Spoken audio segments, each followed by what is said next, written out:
ನಮಸ್ಕಾರ. ಮದ್ದಡಿ ಹಾಕಿದಾದ್ಮೇಲೆ ನಮ್ಮ ಚಕ್ರಗಳಲ್ಲಿ ಇಂಬ್ಯಾಲೆನ್ಸ್ ಆಗುತ್ತಾ? ಅಥವಾ ಬೇರೆ ಕಾರಣಗಳಿಂದ ಆಗುತ್ತಾ? ಇವತ್ತಿನ ವಿಡಿಯೋದಲ್ಲಿ ನೋಡೋಣ.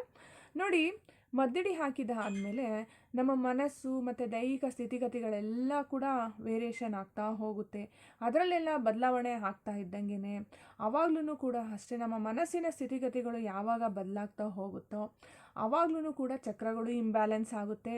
ಇದ್ರ ಜೊತೆಯಲ್ಲಿ ಇನ್ನೂ ಅನೇಕ ಕಾರಣಗಳೂ ಇದೆ. ಇದು ಆಗಿರ್ಬೋದು. ಮತ್ತು ಇನ್ನೊಂದು ಕಾರಣ ಏನಪ್ಪ ಅಂದರೆ, ನಾವು ಈ ಮದ್ದಡಿ ಬೀಳ್ದಲೇ ಅತಿಯಾಗಿ ಆಲೋಚನೆಯನ್ನು ಮಾಡೋದ್ರಿಂದ ಮತ್ತು ಬೇಡದೇ ಇರ್ತಕ್ಕಂಥ ವಿಷಯಗಳ ಬಗ್ಗೆ ಯಾವಾಗಲೂ ಮೆಲುಕು ಹಾಕ್ತಾ ಇರ್ತೀವಿ, ಹಳೆ ವಿಷಯಗಳನ್ನೆಲ್ಲ. ಆವಾಗ್ಲೂ ಕೂಡ ಅಷ್ಟೇ, ಫಸ್ಟ್ ಹೃದಯ ಚಕ್ರದಿಂದ ಆಮೇಲೆ ಇಂಬ್ಯಾಲೆನ್ಸ್ ಆಗ್ತಾ ಹೋಗುತ್ತೆ.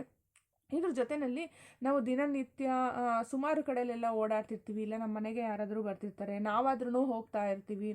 ನಮ್ಮ ಒಂದು ವಾತಾವರಣದಲ್ಲೂ ಕೂಡ ಅಷ್ಟೇ, ಯಾವಾಗಲಾದ್ರೂ ಏನಾದರೂ ವ್ಯತ್ಯಾಸ ಆದಾಗ್ಲೂ ನಮ್ಮ ಚಕ್ರಗಳಲ್ಲಿ ವ್ಯತ್ಯಾಸ ಆಗುತ್ತೆ.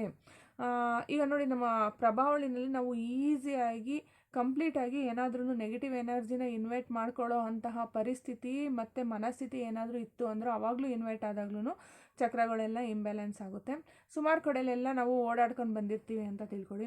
ಮೊದಲಿನ ಕಾಲದ ಜನ ಎಲ್ಲರೂ ಕೂಡ ಅಷ್ಟೇ ನೀರನ್ನು ಹೊರಗಡೆ ಇಡ್ತಿದ್ರು. ಯಾತಕ್ಕೋಸ್ಕರ ಕಾಲು ತೊಳ್ಕೊಂಡು ಒಳಗಡೆ ಬರಬೇಕು ಅಂತ ಅಂದರೆ, ಅಕಸ್ಮಾತು ಕಾಲಿನ ಒಂದು ಕಾಲು ಧೂಳಿನ ಭಾಗದಿಂದ ಏನಾದ್ರೂ ಕೂಡ ಅಕಸ್ಮಾತ್ ಬೇರೆ ಏನಾದರೂ ನೆಗೆಟಿವ್ ಬಂದರೆ ಅದು ನೀರಿನ ಮುಖಾಂತರವಾಗಿ ಹೋಗಲಿ ಅಂತ ಹೇಳ್ಬಿಟ್ಟು ಅಲ್ಲೊಂದು ಇಂಟೆನ್ಷನ್ ಇಡ್ತಾಯಿದ್ರು. ಆದರೆ ಇವಾಗ ಅಂದರೆ ಯಾರು ಬೇಕಾದ್ರೂ ನೇರವಾಗಿ ಮನೆ ಒಳಗಡೆ ಬರೋ ಅಂತಹ ಚಾನ್ಸಸ್ ಇರುತ್ತಲ್ಲ, ಅದು ನೇರವಾಗಿಯೇ ತೆಗೆದುಕೊಂಡು ಬಂದು ಬರ್ತಾರೆ. ಮತ್ತು ನಮ್ದೇನಾದ್ರು ಅಕಸ್ಮಾತ್ ಪ್ರಭಾವಳಿ ವೀಕ್ ಆಗಿತ್ತು ಅಂತ ಅಂದಾಗ ಈ ಥರದ ಒಂದು ಸಮಸ್ಯೆ ಸೇರಿಕೊಳ್ಳುತ್ತೆ. ನೋಡಿ, ಈಗ ಸುಮಾರು ಕಡೆ ಎಲ್ಲ ಓಡಾಡ್ಕೊಂಬಂದಿರ್ತೀವಿ, ನಮಗೆ ಇದ್ದಕ್ಕಿದ್ದಂಗೆ ಮೈಕೈ ನೋವೆಲ್ಲ ಬರೋ ಅಂಥದ್ದು. ಇಲ್ಲ ಅಂತ ಅಂದರೆ ನಾವು ಮದುವೆ ಮನೆಗೆ ಹೋಗಿರ್ತೀವಿ, ಮದುವೆ ಮನೆಯಲ್ಲೂ ಕೂಡ ಅಷ್ಟೇ, ಸೀದಾ ಹೋಗ್ತೀವಿ, ಊಟ ಮಾಡ್ತೀವಿ, ಗಂಡು ಹೆಣ್ಣು ನೋಡ್ತೀವಿ, ತಿಂದು ಉಂಡೇನೋ ರಿಟರ್ನ್ ಬರ್ತೀವಿ. ಅಷ್ಟೇ ಕೆಲಸನೇ. ನಾವು ಮನೆ ಕೆಲಸ ಮಾಡೋ ಅಷ್ಟು ಅಥವಾ ಬೇರೆ ಕೆಲಸ ಮಾಡೋ ಅಷ್ಟು ಏನೂ ಮಾಡಿರೋದಿಲ್ಲ. ಅಲ್ಲಿ ಸುಮಾರು ರೀತಿಯಾಗಿರ್ತಕ್ಕಂಥ ಜನಗಳು ಬಂದಿರ್ತಾರೆ.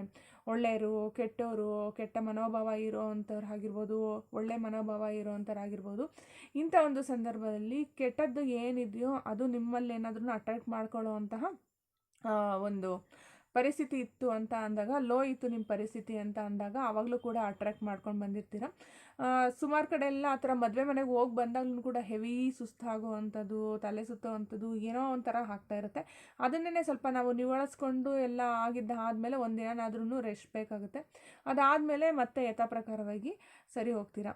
ಇದೇ ಥರನೇ ಸುಮಾರು ಕಡೆ ಎಲ್ಲ ಓಡಾಡಿಕೊಂಡು ಬಂದಿರ್ತೀರಲ್ಲ, ಆವಾಗ್ಲೂ ಕೂಡ ಅಷ್ಟೇ ಬೇರೆಯವರಲ್ಲಿ ಇರ್ತಕ್ಕಂತಹ ಒಂದು ಏನು ಎನರ್ಜಿ ಇರುತ್ತಲ್ವ, ಎಕ್ಸ್ಚೇಂಜ್ ಆಫ್ ಎನರ್ಜಿ ಅಂತೆಲ್ಲ, ಅದೇ ಪ್ರಕಾರವಾಗಿಯೂ ಕೂಡ ಮೇಲಿನ ಮೇಲೆ ಏನಾಗುತ್ತೆ, ಎನರ್ಜಿಗಳೆಲ್ಲ ಚೇಂಜ್ ಆಗ್ತಾ ಹೋಗುತ್ತೆ. ಆವಾಗ್ಲೂ ಕೂಡ ಸಮಸ್ಯೆ ಆಗೋವಂಥ ಚಾನ್ಸಸ್ ಇರುತ್ತೆ. ಮತ್ತು ಫುಲ್ಲು ನೆಗೆಟಿವ್ ಸೆಂಟೆನ್ಸ್ಗಳನ್ನೆಲ್ಲ ಹೇಳೋ ಅಂಥದ್ದು. ತುಂಬ ನಾವು ಯಾರ್ದಾದ್ರು ಒಂದು ನೆಗೆಟಿವ್ ಮಾತುಗಳ್ನು ಕೇಳ್ತಾ ಇರ್ತೀವಿ ನೋಡಿ, ಅವ್ರು ಯಾವಾಗಲೂ ಅಯ್ಯೋ ಅಯ್ಯೋ ಅಯ್ಯೋ ಅಂತಲೇ ಇರ್ತಾರೆ, ಅವ್ರ ಬಗ್ಗೆ ಹಾಗೆ ಹಿಂಗೆ ಅಂತೇಳಿ ಹೇಳ್ಕೊತಾನೆ ಇರ್ತಾರಲ್ಲ, ಆ ಮಾತುಗಳನ್ನೆಲ್ಲ ಕೇಳಿದಾಗ್ಲೂ ಕೂಡ ನಮ್ಮ ಸಬ್ಕಾನ್ಷಿಯಸ್ ಮೈಂಡು ಅಬ್ಸರ್ವ್ ಮಾಡುತ್ತೆ. ಆವಾಗ್ಲೂ ಕೂಡ ಅಷ್ಟೇ ಈ ಥರದ ಸಮಸ್ಯೆ ಆಗ್ತಾ ಹೋಗುತ್ತೆ.